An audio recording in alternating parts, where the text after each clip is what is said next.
Interview art, Atalanem.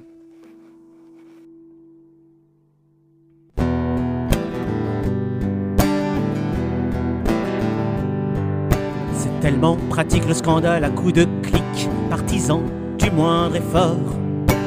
Tellement ludique, aucun esprit critique, juste une colère qui dévore.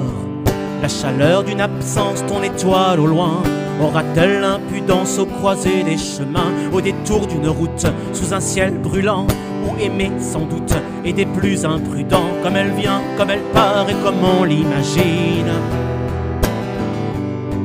Comme elle vient, comme elle part et comme on l'imagine.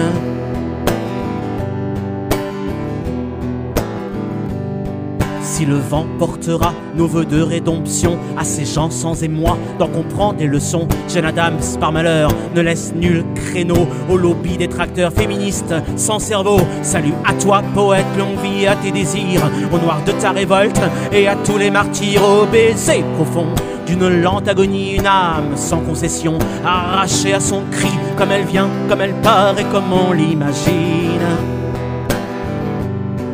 Comme elle vient, comme elle part et comme on l'imagine.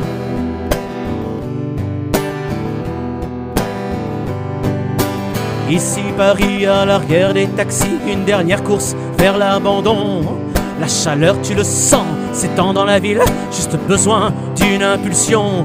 Aux âmes fatiguées, chandelle du doute, serment épuisé à chercher une route sous un ciel barbelé, une pluie acide, debout à contempler un désert de regards vides, comme elle vient, comme elle part et comme on l'imagine. Comme elle vient, comme elle part et comme on l'imagine. Comme elle vient, comme elle part et comme on l'imagine. Comme elle vient, comme elle part et comme on l'imagine.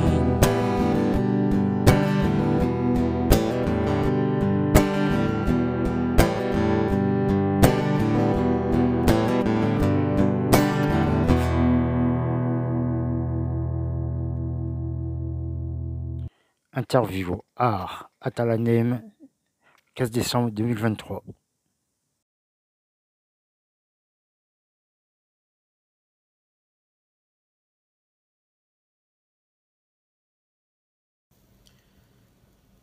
C'est pas évident comme question, hein. C'est jamais évident de parler de soi comme ça. Qui je suis dans la vie privée? Moi je dirais que je suis c'est une espèce de pot fermé, tu vois, hermétiquement. Euh, je m'explique. Moi j'ai un passif, on a chacun le sien. J'ai un passif qui est quand même très lourd. Et maintenant ça va mieux depuis je dirais une dizaine d'années, mais j'ai gardé beaucoup de choses dans le ventre. Pas mal de tristesse, pas mal de colère, et c'est pour ça que je dis que je suis un pot fermé, parce que à longueur de journée, à longueur de vie, je me contiens. Je suis quelqu'un de plutôt solitaire, j'aime beaucoup marcher, lire, et je fais pas mal d'introspection en moi pour essayer d'être le plus en paix possible. Et justement, ce pot, bah, je peux complètement l'ouvrir quand je suis sur scène. Donc, dans la vie, j'ai l'impression que j'attends les prochains concerts. Et les moments de concert, là, c'est le moment où, en fait, c'est très thérapeutique. Moi, je fais ça, tout ce que j'arrive pas à sortir tous les jours, tout ce que je garde dans ce pot, sur scène, ça sort. C'est une espèce de moyen de, c'est un exutoire et c'est un phénomène de compensation en fait, la scène pour moi. Puis ça me fait faire des économies de psy, tu vois. Ça coûte cher ces conneries. Là au moins, bah, un, ça me coûte rien, deux, en plus je suis payé pour le faire, donc c'est quand même cool. Mais voilà, qui je suis dans la vie privée, je sais pas si c'est très clair, mais je suis un pot fermé. Interview art par Clément Chris. Moi je suis très inspiré par la scène rock française. Alors les artistes, pour moi, les plus grandes inspirations, c'est des groupes, des artistes comme Noir Désir, Damien 16, Mano Solo, Mieux Sec, en fait tous les gens qui ont des espèces de plaies ouvertes, de douleur et qui transcendent cette douleur et qui en font de la musique, des chansons, des morceaux, euh, pas des jolis morceaux, parce que les jolis morceaux, j'en ai rien à foutre. Je trouve que même le terme jolie chanson, pour moi, ça veut rien dire. Ça marche quand on est môme, on fait une jolie berceuse, ça c'est cool, mais par la suite, c'est des chansons, elles sont vraies ou elles sont pas vraies. Et ces artistes-là font des chansons qui sont vraies.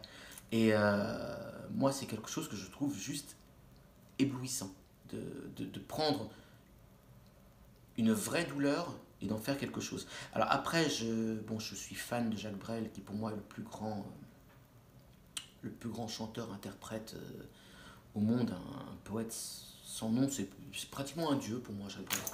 Et puis, j'aime tous ces gens qui ont cette puissance, cette force de frappe, tous les groupes alternatifs français, donc je pense au TH, les Satellites, les Garçons Bouchers, No Man's Land, Gogol Premier, Pigalle, enfin voilà, tous ces gens-là qui ont une force de frappe incroyable et puis une vraie générosité, la générosité du rock sur scène, tu vois, parce que ça envoie et ça ne retient rien, ça envoie tout ce que ça a envoyé. C'est des trucs, quand tu regardes un concert de Noir Dès, tu te dis mais c'est unique ce que je viens de voir, ils le feront pas deux fois, et d'ailleurs ils le font pas deux fois, enfin pas deux fois pareil quoi. Voilà, donc je suis plus Téléphone aussi, enfin tous ces groupes là qui sont des groupes vrais, quoi, des groupes punk dans l'âme. Donc je suis très très inspiré par le rock français.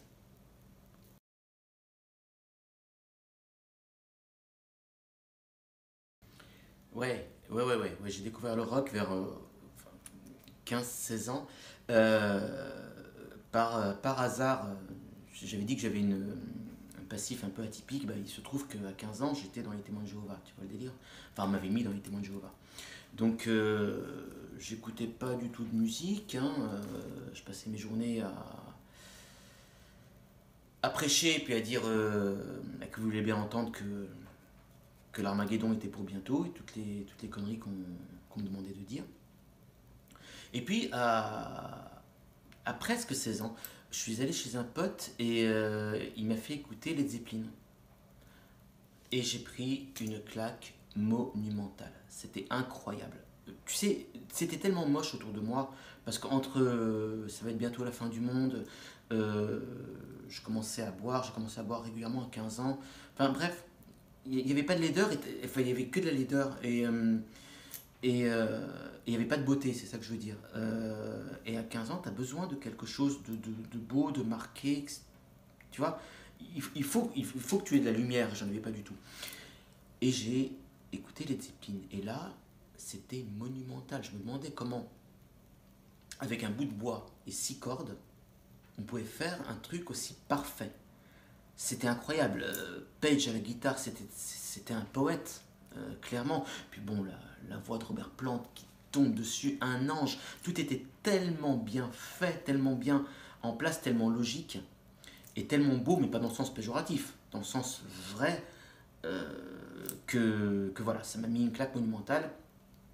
Et c'est là où j'ai eu ma première guitare, d'ailleurs, à la base, pour apprendre à jouer du Led Zeppelin, hein, uniquement, pas du tout pour en faire un métier. Donc voilà, le rock, je l'ai découvert avec Led Zepp, puis après, les Doors, Pink Floyd, enfin voilà, plein de groupes comme ça internationaux, avant de m'intéresser plus au rock français.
Ma première scène. Alors, celle-là, je suis pas prêt de l'oublier, hein. Donc, j'avais 15 ans. On avait fait un groupe avec des mômes de mon âge. On avait tous, je sais pas moi, dans les 3 mois d'instruments dans les pattes. Et on avait joué dans une aumônerie transformée pour l'occasion en salle de concert.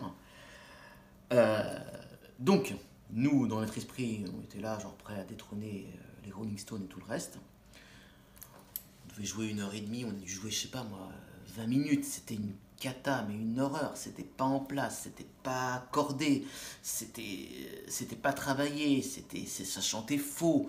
Mais une catastrophe, quoi. C'était, ouais, on a fait 20 minutes, 20 longues minutes, hein. Ça peut être très long, 20 minutes. Et voilà, je suis descendu de scène en me disant, là aussi c'était une bonne claque. Et je me suis dit, waouh, mais quelle prétention, quoi. Tu sais, genre 3 mois de, de, de, de- de répétition, 3 mois d'instruments et on fait un concert. Genre. Voilà, c'est là où je me suis dit, la musique, ça peut pas être aussi simple que ça, quoi. Non pas que c'est extrêmement compliqué, mais c'est comme si tu te lèves un matin en disant, tiens, je suis plombier. Ben non, tu vois, tu vas travailler, tu vas dans une école de plomberie, puis un jour tu es plombier. Et la musique, c'est pareil. Donc là, j'ai pris un métronome, puis je me suis mis à bosser, mais à bosser dur, hein, entre 4 et 6 heures par jour. C'était vraiment obsessionnel, quoi. Je voulais exorciser ce jour. En plus, en descendant, en descendant de scène, j'en balbutie. Ma copine de l'époque m'a largué. Donc c'était une bonne soirée de merde, tu vois. Et depuis, il y en a eu des centaines de concerts, hein. Mais celui-là, pour l'oublier, faut y aller. Donc voilà, ma première scène, je m'en souviens bien.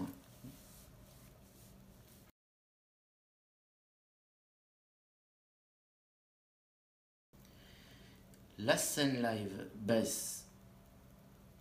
sincèrement, je peux pas te sortir une scène comme ça des autres.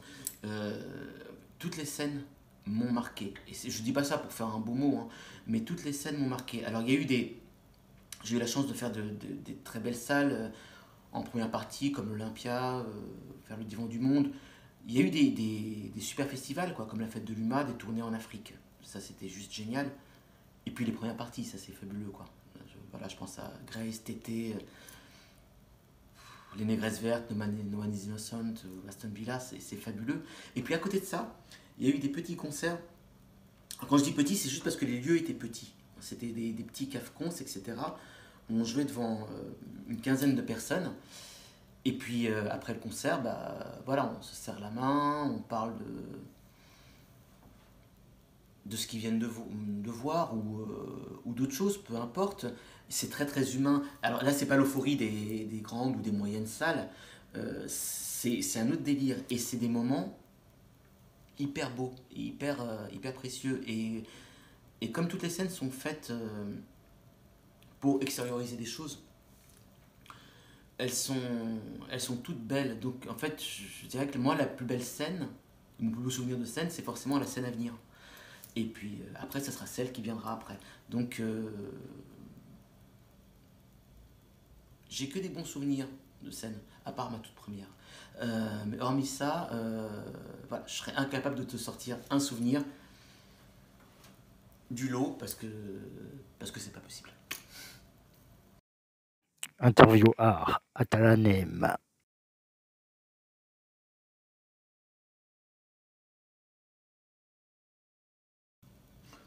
Bah là, c'est pas compliqué. Le playback, c'est quelque chose que je refuse catégoriquement. Donc, ça peut vraiment, vraiment pas être du playback. J'en ai jamais fait de ma vie. On m'en a proposé. Euh, En fait, l'air de rien, on m'en a proposé assez souvent, hein. Même en festival. Je dirais pas les noms du festival, mais, mais, mais c'est juste pas possible, quoi. Donc, ça n'a aucun sens pour plusieurs raisons. La première, c'est que, bah, comme je t'ai dit, quoi, la scène, c'est quelque chose de ventral, c'est fait pour extérioriser ce que j'ai. Alors, en playback, bah, qu'est-ce que tu veux que je sorte, quoi, tu vois, c'est juste pas possible. Euh, la seconde, pour citer un grand mot, je dirais que c'est une question d'éthique, quoi. Tu fais pas ça devant le public, quoi. Ils sont pas là pour entendre un enregistrement, quoi. Et puis, enfin, chacun fait ce qu'il veut, mais moi je trouve ça juste grotesque. Il n'y a pas un métier au au monde où on te dit de faire semblant de travailler, quoi. Si tu es infirmier ou si tu es boulanger, on te dit pas faire semblant de travailler, ça n'a pas de sens. Et là, nous, c'est ce qu'on nous demande. D'être sur scène et de faire semblant de jouer, semblant de chanter, semblant de... Je sais pas, t'as juste l'air con, quoi, quand tu fais ça. Enfin, moi, je trouve que t'as l'air con, que c'est un manque de respect par rapport aux gens qui sont là, qui t'écoutent. Donc, c'est simple, le playback, j'en ferai jamais, jamais.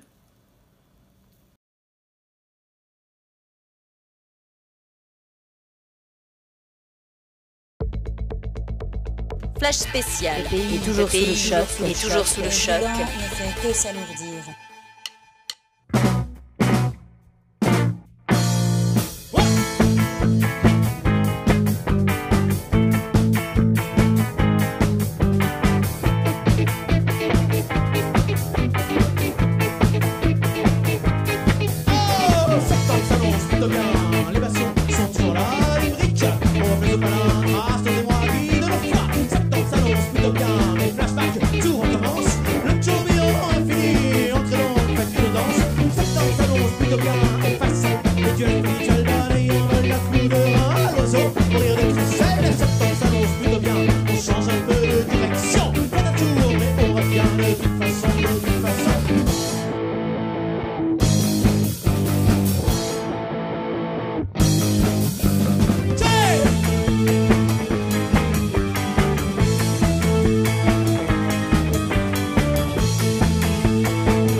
Pour les projets, eh bien, avec le guitariste de la formation qui est aussi l'arrangeur du dernier album, on a fait un duo acoustique avec chant, guitare, clavier et sample.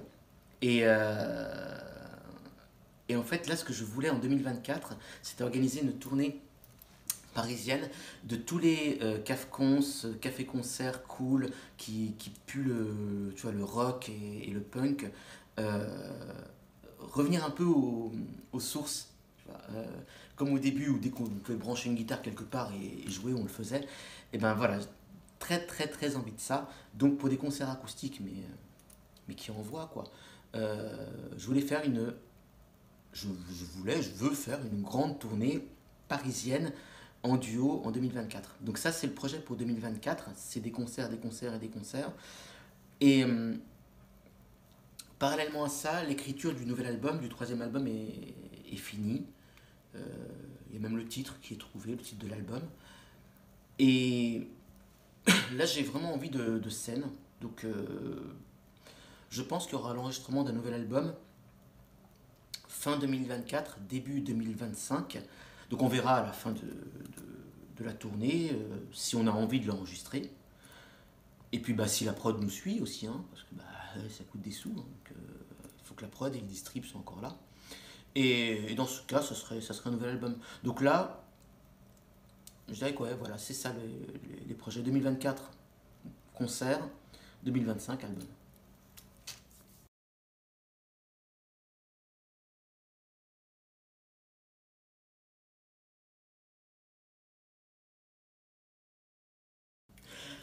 Alors, j'ai quelques remerciements à faire. Excusez-moi, c'est un peu nul, mais j'ai pas beaucoup de mémoire. Alors, du coup, j'ai noté ça sur un bout de papier pour ne rien oublier. Donc, déjà, un grand merci à Clément Chris pour sa chaîne Team Fan Star sur YouTube. Et puis pour Clémentine YB. Et puis, bah, il n'y a pas besoin de papier pour ça. Merci à tous les gens qui le suivent. Merci à vous qui avez écouté cette interview. Et puis, je vous souhaite de très bonnes fêtes.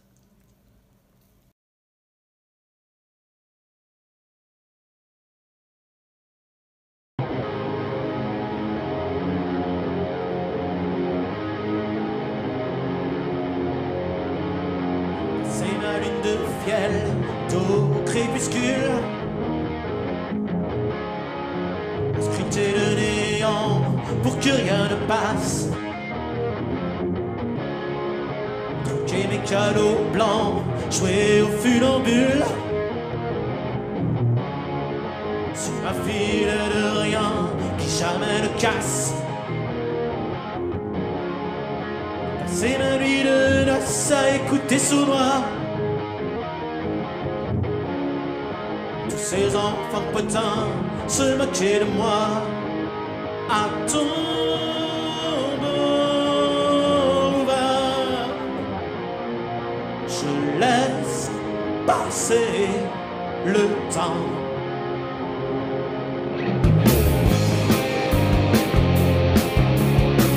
C'est les ombres blanches à écumer les jours, en se disant souvent que le vent viendra. Le souffle bienveillant, j'ai gardé le froid. Le bonheur des flammes consume ma foi. Quand la pesanteur tourbillonnait parfois, c'est une vie entière à faite pour moi. À ton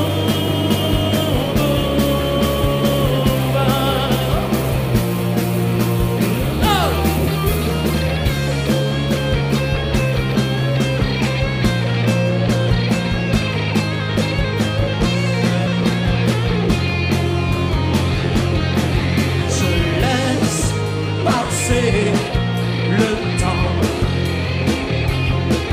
Je laisse passer le temps. Je laisse passer le temps. Je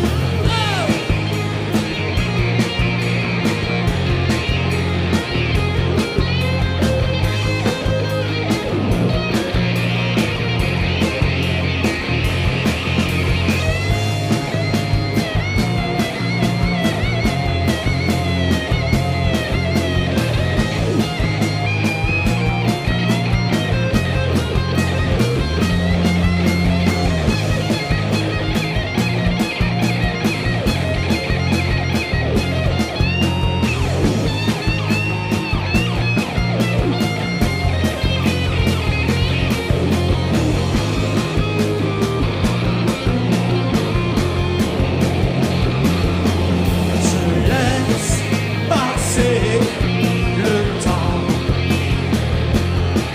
Je laisse passer le temps. Je laisse passer le temps.